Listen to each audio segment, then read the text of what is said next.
হে everyone, তোমরা তো পরে বুঝতেই পেরেছো আমি কি করতে চলেছি। তো এই বোনটা আমার অনেক রিকোয়েস্ট করছিল যে আমায় একটা কুর্তি বানিয়ে দে দিদি, একটা কুর্তি বানিয়ে দে।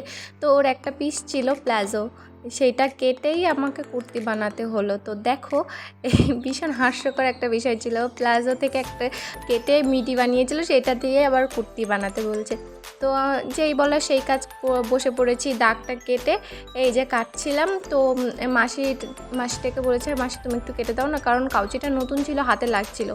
তো ওটা ছিল ফ্রন্টের সাইডটা, আর এটা হলো ব্যাক সাইড। তো ব্যাক সাইডটাও আমি এখানটাই দাগ দিয়ে নিচ্ছি এই কত সাইজ অনুযায়ী কাটবো। সো এই সাইজটা ছিল এক্সেল। তো এই দেখো আমি কেটে নিয়েছি, কত সুন্দরভাবে হয়ে গেছে।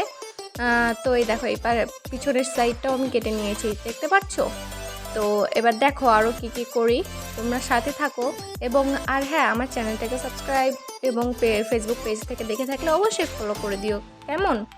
তো দেখো এবার মবজিগুলো জুড়িয়ে নিচ্ছি। মবজি তো লাগবেই, কারণ গলার পিছনে যেই ঘাড়ের দিকটা ওটা জোড়াতে হবে, গলা জোড়াতে হবে। তো এখানে আমি দেখো একটা গলা কেটে নিয়েছিলাম ওই নিচের ওখান থেকে, পাড়ের ওখান থেকে। তো ওই যে লাগিয়ে দিয়েছি গলায় বর্ডারটা, তারপরে এই মবজিটা লাগিয়ে নিচ্ছি পিছনের সাইড। এটা আই থিঙ্ক পিছনের সাইডে লাগিয়ে নিয়েছি।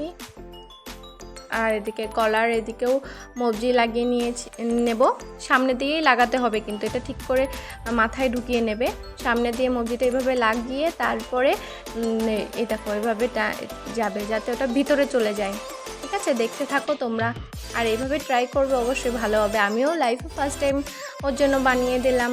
আমি একটু শিখছিলাম, যেহেতু একটু মেশিন চালাই মাঝে মধ্যেই, নতুন শিখেছি, তো ওর জন্য ওকেও বানিয়ে দিলাম। আমারও ইচ্ছা করছিল যে হ্যাঁ একটু দেখি আমি পারি কিনা ওকে করে দিতে। আর এখানে অবশ্যই একটু কেটে নেবে, না কেটে নিলে না গলাটা কেমন দুমড়ে মুচড়ে থাকবে, এটা কেটে নিলে একটা ফিনিশিং আসবে ভালো। তো তোমরা কেটে নেবে কেমন, যারা বানাতে চাও। বা দেখো তো কিভাবে প্লাজো থেকে একটা জামা হয়ে গেল কুর্তি, তোমরা ভাবতেই পারবে না। এবার ঘাটটাকে জোড়ানো হচ্ছে, এটা আমি আগে খুব কষ্ট করে শিখেছিলাম জানো। এই যে আগে এটাকে পিছন দিকে যে মবজিটা লাগিয়েছিলাম সেটা সেলাই করে নিচ্ছি, ভুলে গিয়েছিলাম তো তাই। আর ওটা দেখে নিচ্ছিলাম যে ঠিক আছে কিনা। তো এটা সেলাই করে নিলাম, আর একটুখানি কাছে। আর পাখিগুলো এখনও ডাকছে, দেখেছো, শুনতে পাচ্ছ তোমরা, দেখবে কি করে। তো এই দেখো গলাটা হয়ে গেল।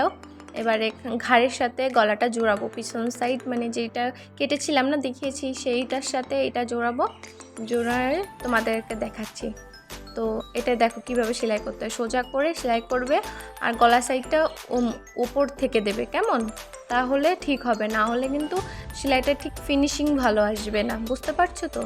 তো দেখো এভাবে এবার কেটে নিয়েছি। এবার হবে সেলাই, আর একটা চাপ সেলাই যেটা, ওটা দিয়ে পিছনের ঘাড়ের দিকটা একেবারে সেলাই করে মুড়ে সেলাই করে নিয়ে আসতে হবে, বুঝতে।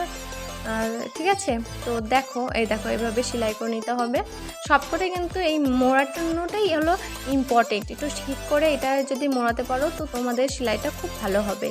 তো দেখো আমি সেলাই করে নিচ্ছি। এই হয়ে এসেছে আমার গলার কাজটা পুরো কমপ্লিট হয়ে গেল। আর একটুখানি এবার দেখো গলার কাজটা আমার কমপ্লিট হয়ে গেছে, কি সুন্দর হয়েছে না। তো এইবার আমার করতে হবে, দেখো আমি দেখছিলাম যে সব কিছু ঠিকঠাক আছে কিনা। তো দেখার পরে এই দেখো এবার চলে এসেছি হাতায় এবার মবজিটা লাগাবো।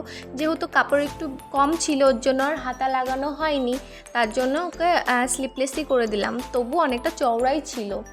তো দেখো এই যে আমি মুড়িয়ে এটাও সেলাই করছি, মানে সেম প্রসেস, গলাটাও যেভাবে লাগিয়েছি এটাও সেভাবেই লাগাতে হবে হাতাটা।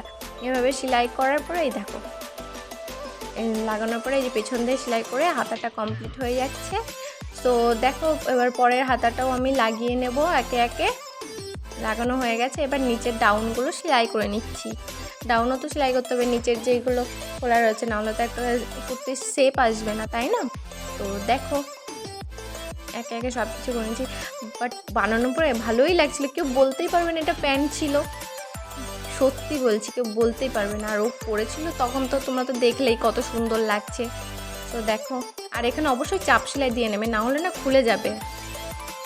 দেখো কত সুন্দর করে হয়ে গেল সেলাইটা। করতে আমার বেশ টাইম, বলতে বেশিক্ষণ টাইম লাগেনি। ছাড়বো করে ছাড়াই হচ্ছে না। এই যে ফাইনালি আমার কমপ্লিট হয়ে গেছে, দেখতে পাচ্ছ কত সুন্দর হয়েছে কুর্তিটা। দেখো অনেক সুন্দর লাগছে না?